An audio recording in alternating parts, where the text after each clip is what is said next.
Hari Sabtu orang Banyumas tak boleh bepergian. Ini alasannya. Pada masa kekuasaan Sultan Pajang yang bergelar Sultan Adiwijaya atau bernama asli Jaka Tingkir, tahun 1546 sampai tahun 1587, terdapat seorang adipati yang memerintah Kadipaten Wirasaba dengan penuh kesetiaan. Adipati tersebut adalah Adipati Warga Utama I, yang memiliki nama asli Raden Warga dan juga dikenal sebagai Adipati Paguan.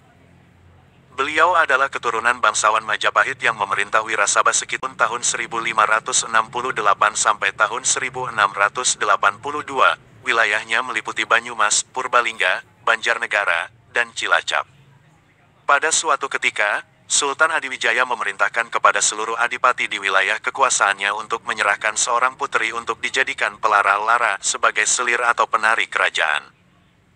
Sebagai tanda kesetiaan, Adipati Warga Utama I dengan tulus hati mempersembahkan puterinya sendiri, Raden Rara Soekartiah, yang sebelumnya pernah menjadi istri Bagus Sukra, anak Ki Demang Toyareka, namun masih suci hingga saat itu.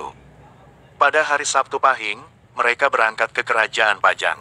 Setelah menyerahkan putrinya, Adipati Wirasaba kembali pulang ke Wirasaba. Namun, karena adanya kesalahpahaman yang menyebutkan bahwa Rara Soekartiah sudah pernah bersuami dan tidak suci lagi, Sultan Adiwijaya murka. Beliau mengirimkan gandek atau prajurit untuk mengejar dan membunuh Adipati Wirasaba. Musibah terjadi di Desa Bener Kabupaten Purworejo sekarang. Adipati Wirasaba, dalam perjalanan pulang, singgah di rumah Ki Ageng Bener. Di sana, beliau disambut dengan baik dan dijamu suguhan pindang banyak hidangan berupa angsa. Sebelum ajalnya tiba, Adipati Wirasaba memberikan pesan-pesan penting kepada orang-orang di wilayah Kadipaten Wirasaba, yang turun-temurun dipegang hingga sekarang. Pesan-pesan tersebut adalah: 1. Aja lelungan ing dina Setu Pahing, jangan bepergian di hari Sabtu Pahing. 2. Aja ngingujaran hulu dawuk abrit, jangan memelihara kuda berwarna abu-abu merah. 3. Aja mangan pindang banyak, jangan makan daging angsa. 4. Aja manggon ing balai malang, jangan berdiam di balai melintang. Selain itu, Adipati juga berpesan agar orang-orang Wirasaba tidak menikah dengan orang Toyareka. Setelah kematian Adipati Warga Utama I, beliau digantikan oleh anak menantunya sebagai Adipati Wirasaba VII, yaitu Raden Jaka Kaiman yang bergelar Adipati Warga Utama II atau Adipati Merapat.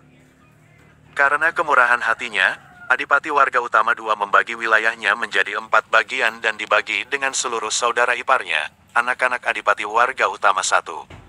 1. Wilayah Banjar Petambakan diberikan kepada Kiai Ngabehi Wirayuda. 2. Wilayah Merden diberikan kepada Kiai Ngabehi Wirakusuma. 3. Wilayah Wirasaba diberikan kepada Ngabehi Wargawijaya. 4. Wilayah Kejawar dikuasai sendiri, membuka hutan Mangli, dan membangun pusat pemerintahan yang diberi nama Kabupaten Banyumas. Adipati Wirasaba VII atau Adipati Warga Utama II menjadi bupati pertama Kabupaten Banyumas pada tahun-tahun 1582 sampai tahun 1583.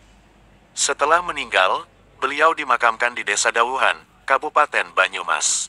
Di daerah tersebut kemudian dibangun kompleks makam bagi para bupati-bupati Banyumas. Legenda mengenai Adipati Warga Utama I dan pesan-pesan bijak yang ditinggalkannya tetap menjadi bagian penting dari sejarah dan budaya masyarakat Wirasaba hingga saat ini. Pesan-pesan tersebut dipegang dengan penuh penghormatan, sebagai warisan dari seorang pemimpin yang bijaksana. Demikian kisah ini, mengutip banjarnegarku.com, oleh Afif Fathur Rahman, tanggal 5 November tahun 2023 pukul 19:05 waktu Indonesia bagian Barat. Semoga bermanfaat.